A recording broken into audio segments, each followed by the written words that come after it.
Welcome to the Yard Performance Center podcast.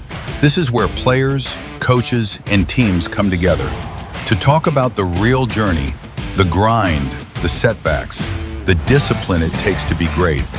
Hosted by Hunter Autry. No shortcuts, no excuses, just work. One-on-one conversations, real athletes, real stories. Train with purpose, build strength, build confidence. Because great coaches build strong communities. This is Hunter Autry from the Yard Performance Center. I'm here with Don Lorette and Derek Martin, and we're going to go over the history of Farmington baseball. I got a couple questions for y'all. What's one of y'all's most memorable games here in Farmington that y'all remember? Maybe not together, but it could be separate. Oh, man, I think it was in 2007 when came from the bullpen after getting the closer ready, and our closer was Grant Moncrief. And he had closed. This is his third day to close. So it was at the state tournament, in the state championship. And I remember coming in the dugout and Coach Lorette looking at me going, "What do you think? Has he got any left in the tank?" And I was like, "Coach, that's Grant Moncrief." That was our guy. So it was like, yeah, he's got plenty in the tank. So, I mean, that was just one of the several key moments that we knew and we had total confidence of what was going to happen. So, and he came in and he came in and shut the door. He closed 3 consecutive games. That's awesome. Yeah. All in the state tournament? State tournament, yeah. That's awesome. How many saves did he have that year? Well, not as many as you up to that time. He didn't need him at that point or whatever, but he went on to play Wichita State and was a great athlete. Heck yeah. And a great young man, too, so. Do you have one, or is that? Well, Hunter, thanks for having us, and welcome to Farmington yourself. And I know you're deep rooted in baseball, so I think there's a whole lot of people that need to understand who you are and why you're here. Like, who's this Hunter Autry guy? Great family of history in baseball yourself. So thanks for having us on. And my goodness, history of Farmington. There's, you can't pick just one out. There's so many moments through a generational. You're talking 50, 60 years of a lot of success in baseball, and it's a community-wide effort. But to pick out certain ones, it's hard. It's hard to say what would be those. So many come to mind. Some are with coaches, and mainly it's centered around relationship. But I can remember one state tournament, our number one pitcher, Martin Rivera, and great young man, and very successful year. He's going to throw the first game of state tournament. Goes to his bullpen, comes out, ready to go. We're our home team. We're going to hit the field first, so we're huddled up and you can see he's got his head down a little bit and what's going on. And next thing you know, he walks up and he said, "Coach," well, he wore glasses. Well, they had broke right in the middle and they were wireframe. And I don't mean he just semi-glasses. I mean, like, he couldn't see home. I don't even know if he could see the catcher without them. And so we're supposed to hit the field right then. And so anyway, we grabbed some athletic tape, stuck them together. He goes out and gets a win. And, just moments like that where kids step up. It's just a great game and a great reflection of life. And we've just been so blessed, so fortunate to be in this community. We're born and raised here, spent a career at one school, and fortunate to have great men as role models and on staff, and just a lot of moments come to mind. Well, like, when do y'all feel like y'all's turning point here in Farmington? Maybe back when you were winning all your state championships. Like, what do you think made those teams the way they were, and how good y'all were, like, consistently back to back to back? Well, it was really about a ship that's moving down the water pretty good. You take on, and from coaches prior to when I came in and working as an assistant, learning the program and the key factors, and really just remembering that we're dealing with young men and failures in life, and how to develop that as much as the wins and losses. But the turning point was more about not making the wrong turn. It's about trying to continue the things that brought success. And for me, understanding the important role of a staff, so getting good coaches alongside you, because it's such a big job, and people that are like-mindedness with you. And so as long as we could do that, we didn't take a step backwards to some degree. You get good men around you, they influence kids in the right way. Kids believe in what they're doing, they enjoy the game, and parents are a big part of that. But from Little League on, we had that camp today, great experience. Big success here in Farmington involves a whole community. It's not just what happens at the end. Yeah. Anything from you? I just think that the success for Farmington High, and I mean from the time I was a kid, being a Four Corners guy up here and growing up in Kirtland, I would always come to these camps as a kid. And when I started coaching, I'd bring players up to these camps and get to learn from the baseball IQ and the knowledge of the coaches, and from Coach Lorette and Coach Mack and the coaches that came before them, that Farmington High has always been a mainstay for a championship caliber program. And getting, as a young coach coming here, learning the skill sets, the progressions that we still use today, that went a long way in development. But the other part was the expectations were very high for everybody, parents, players, coaches, and it was a year-round thing a lot of times, and it was healthy because we expected to win, and then after that became, well, how are we when we do win, how are we going to place these guys, and where are they going to go play? And so that was really cool. And not only that, but just teaching them how to be good men and how to learn from failures and keep success at the top of their game was, a lot of leadership. And there's so many kids that we've coached that have gone on to lead companies and be good men in their family, and that's huge for me. So learning from the mentors and then seeing it come to pass with the kids that we coached. Yeah, I feel like that's just a big part of the game, is being a life coach, not just like a baseball coach, and teaching these kids how to make a better life for themselves or carry a life that they maybe not had growing up and give it to their kids, Is there like a mentor maybe here in Farmington, or someone that y'all looked up to maybe growing up, or when you got into your young coaching career that maybe changed your career? Maybe not here just from Farmington. He's sitting right next to me. Okay. No, I remember as a young coach, I was anticipating learning how that program worked, and I came from a different program, and sometimes you learn a lot from programs that are not good, and those are the reasons why. So, but when I came here, learning from Coach Lorette and it was more about the game of life, and it was more about faith, and I remember, we had a moment one time, we spent some prayer in his classroom, and he passed the baton for FCA, and he said, winning state championships is cool, but leading someone to know the Lord is something special. And that stuck with me. So that was a huge moment in my career to, why am I really here? It's not really to win state championships. It's about, teaching these men how to be good men of faith and good family men and good people.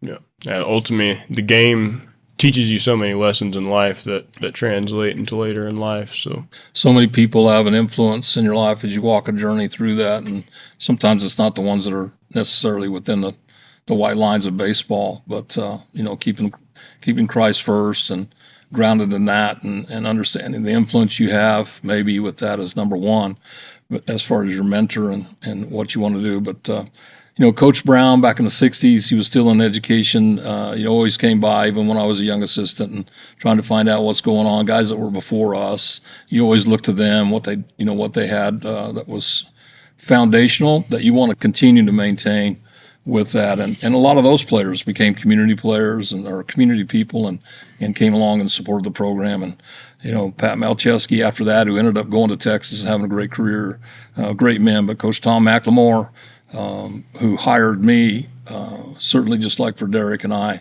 became a special relationship and spent a lot of time together. And you start to understand that that's part of our journey, to be relational with our peers. And it's not about us. It's about the program and the community and all of that. But Coach McLemore's listened, and we've stayed in contact with, who's living in Texas now, by the way. Oh, heck yeah. Where at, He's in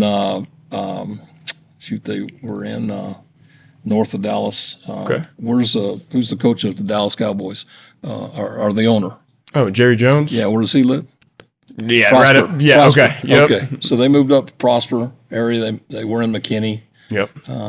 He left here after a great career and went to work for DBAT.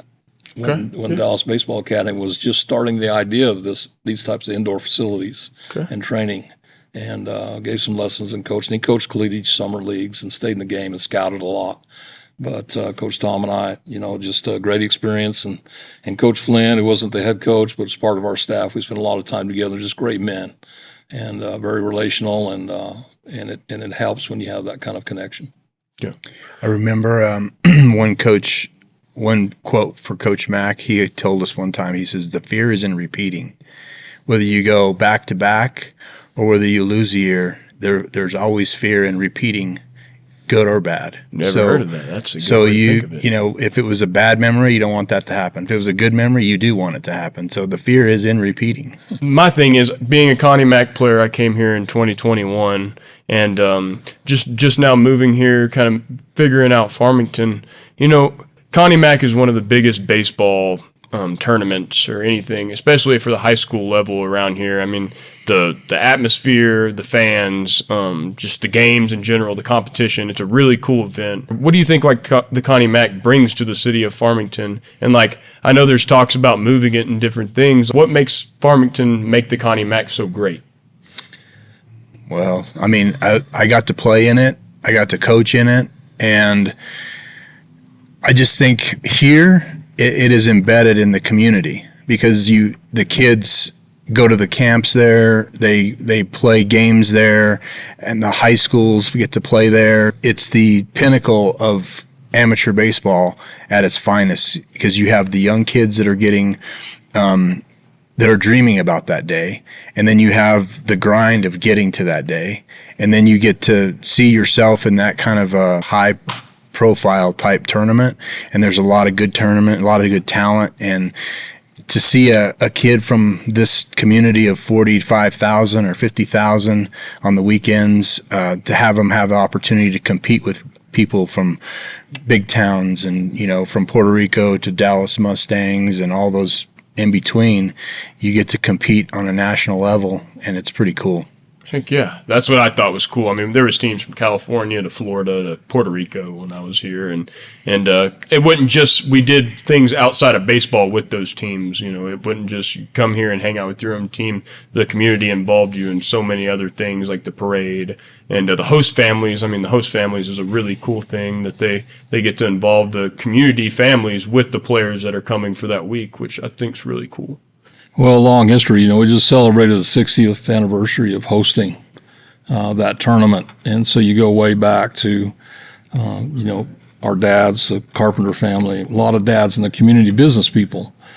For whatever reason, baseball was a sport that seemed to be of an interest in this area, and so they got together, businessmen, not baseball coaches or of any orientation. How can we make a better experience for our local kids? And they developed and then took on that tournament to try and host it, and in their mind setting a goal that, okay, it's a chance to, after every year, how can we do it better?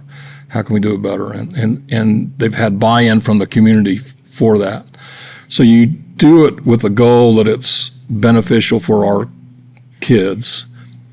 Then came, because it got bigger, beneficiaries of the financial status of businesses for the tournament coming, because there's a lot of money that comes in for that week. It's one of the largest events in the state of New Mexico in a year by attendance and so forth. And so all of a sudden you have this massive event that has momentum. And it's gone through changes, 8 teams to 12 teams, 10 teams to 16, the pool play to not pool.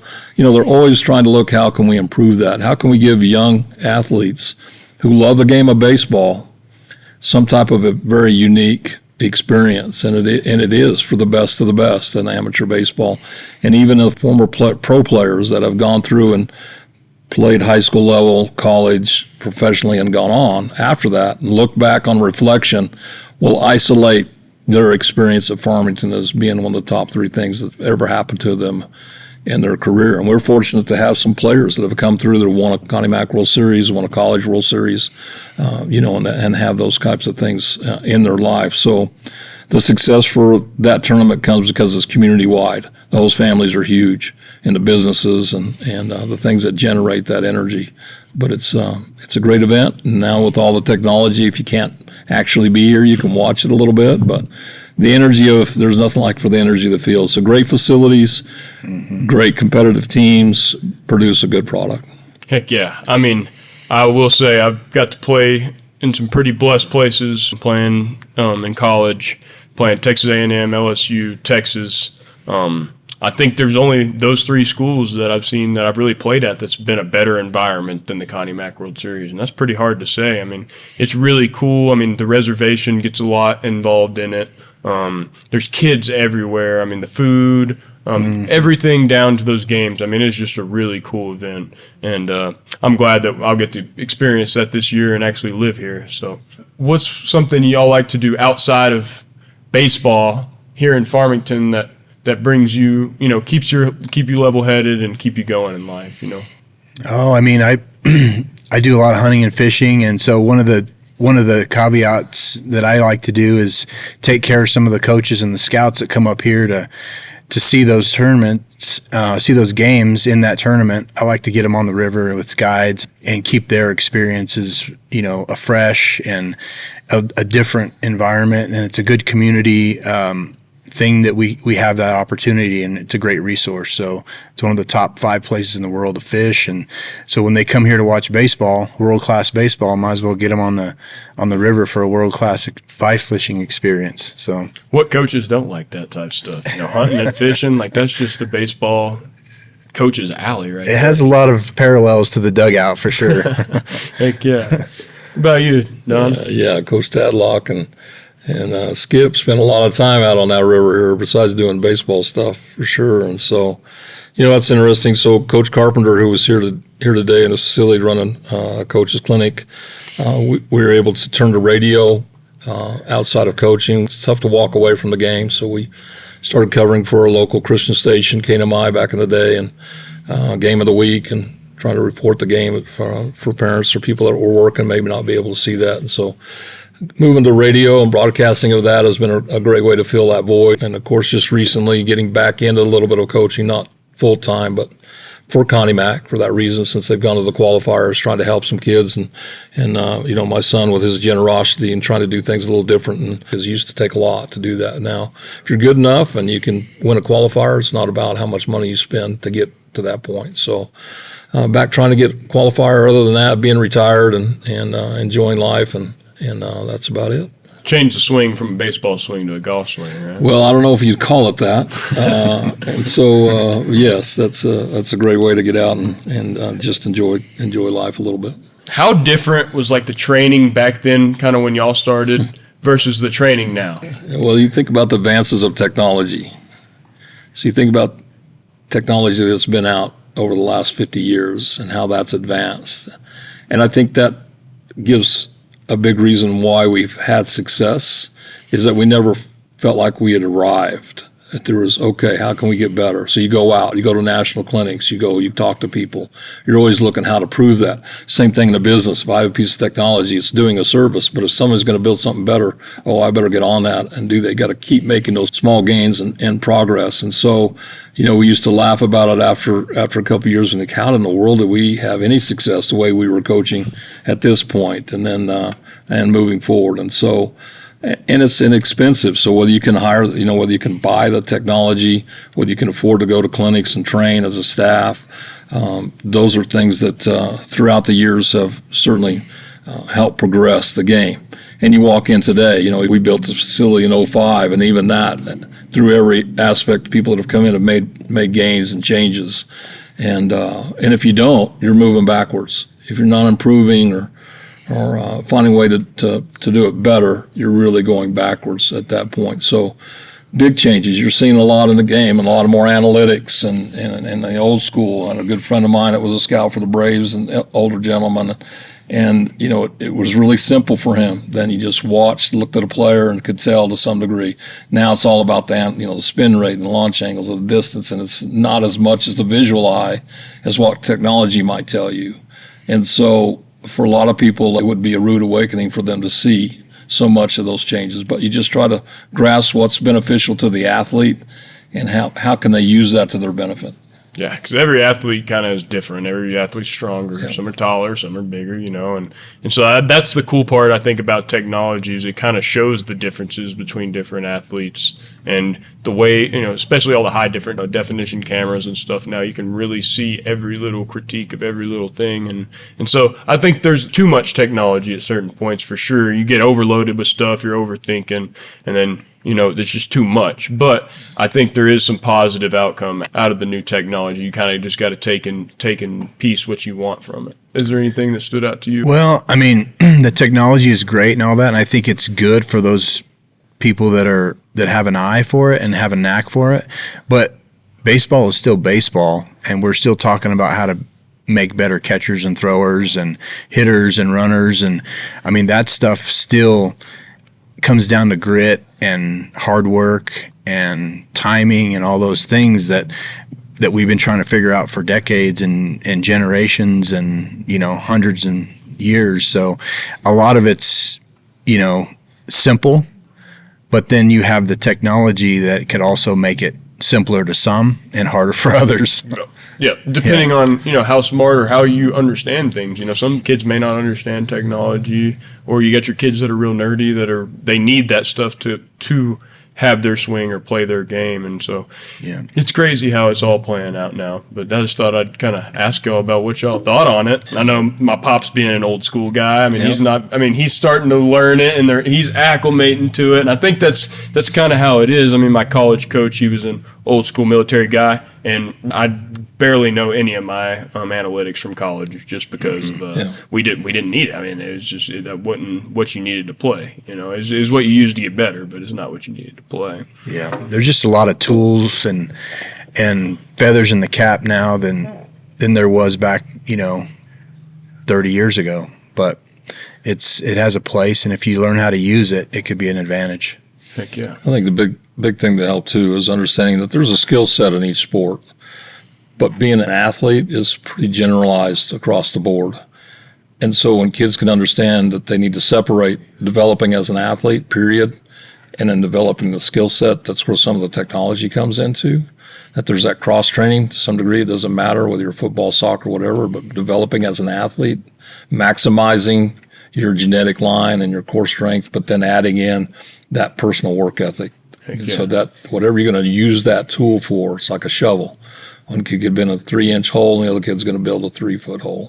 You know, where's the work ethic and the drive and so forth to use that technology? 100%. Yeah, I mean, nothing in this game is going to come to you free, and that work ethic, definitely. I mean, technology is not just going to fix your swing just because you have it. You know, it takes something to it. Yeah. Kind of want to close it out more on this one. For both of y'all, kind of individually, what do you hope, like, your legacy when people talk about your name in Farmington? Like, what do you think it's about? Well, just today, I mean, I have a mentor sitting next to me and a lot of coaches that we coach together, seeing their kids come through and, you know, watching their kids mature and play in this community and still get to lock arms and go to these clinics and just to see the little bit of influence that we had when we in our careers still lingers. You know, it's still that player's dad or that player's son. They're still coming to the same facility. They're still coming to the same field. They've, you know, just to see them, you know, the generations go through it, you know, as a grandparent now and as a dad and as a coach, and, you know, seeing all those relationships come together all because of baseball is pretty cool. That's the coolest part about baseball is, like, I mean, you can be halfway. I think when I went out to the ABCA, I ran into like 10 people I knew and I hadn't seen in, you know, 4 to 5 years. And that's what's crazy about the game of baseball is it brings so many people together. And like, you can tell is like the people that have been in the game the long time literally know everybody, no matter where they live or where they're at, you know, in the U.S. It's an awesome game that brings a lot of really good people together. And so that was one thing I loved about the ABCA meeting was just getting to see and meet a whole bunch of people from all over the different places that have different thoughts or different opinions on things, or they may teach different ways, you know. And so that was one thing I really thought was cool about that. Yeah, it's a great platform to build around and so forth. And so when you know, we all have a chance to build a legacy in whatever we do, whether it be baseball or any other career that you have that. And so the legacy is just about what have you given, whether it's understanding of that or a technique, or whatever you give in the game of baseball to another coach, to a player, that they pass it on. The legacy is, you know, if it's been important enough to us, how can they continue that through? And so when you see younger former athletes come to coach's clinic that have kids and influencing those things, they're paying it forward. They're passing on a great sport because it's been over 100 years of a lot of a simple game created and enjoying that. But what it obviously means a lot. And so the legacy is just that. How deep does that go? How far down a generations will that have an influence of that what you've committed to? So. thank y'all for taking part of y'all's day out here to come speak with me. Just moving here from Texas and just wanting to kind of learn some history and what made y'all who you are here and what your past and your legacy was here. And so thank y'all for coming to answer some questions, and it was great. You bet. Thanks for having us and putting this on. If you guys want to come down here and see what's new and what's old, it's still here, but the new stuff is great, and there's a lot of good energy that I could see today, so that was encouraging, and I'm glad you're here, and I think you're going to do a good job for all the former players that were here and for all their kids and players to come. So awesome. Welcome. Yeah, thank you. Yes, sir. It's awesome. Well, we haven't talked about it. Welcome to Farmington, and knowing your generational family in the game of baseball as well. But this facility, the Yard, in May it'll be 20 years. 20 years since we built it, and a lot of good times. We talk about it when you walk in the door. You just feel it's not necessarily about just the time with the kids, but the fellowship with your own peers and continue the game. But best of luck to you. You carry a lot of energy, a lot of things that for us that have spent a lot of time in this, we're excited to have you here, and the opportunity as a young man, your age, really to continue to pay it forward. Yes, sir. And a lot of young kids, and just take that responsibility on, and this way, use the technology, just share it out. But good luck with the Yard, and we're happy for you, and we're excited for you. Yes, sir. Well, thank y'all. You're Thank welcome. y'all for coming out. Thanks for tuning in, and come check us out on the next podcast. We don't know who it'll be, but it'll be a good one.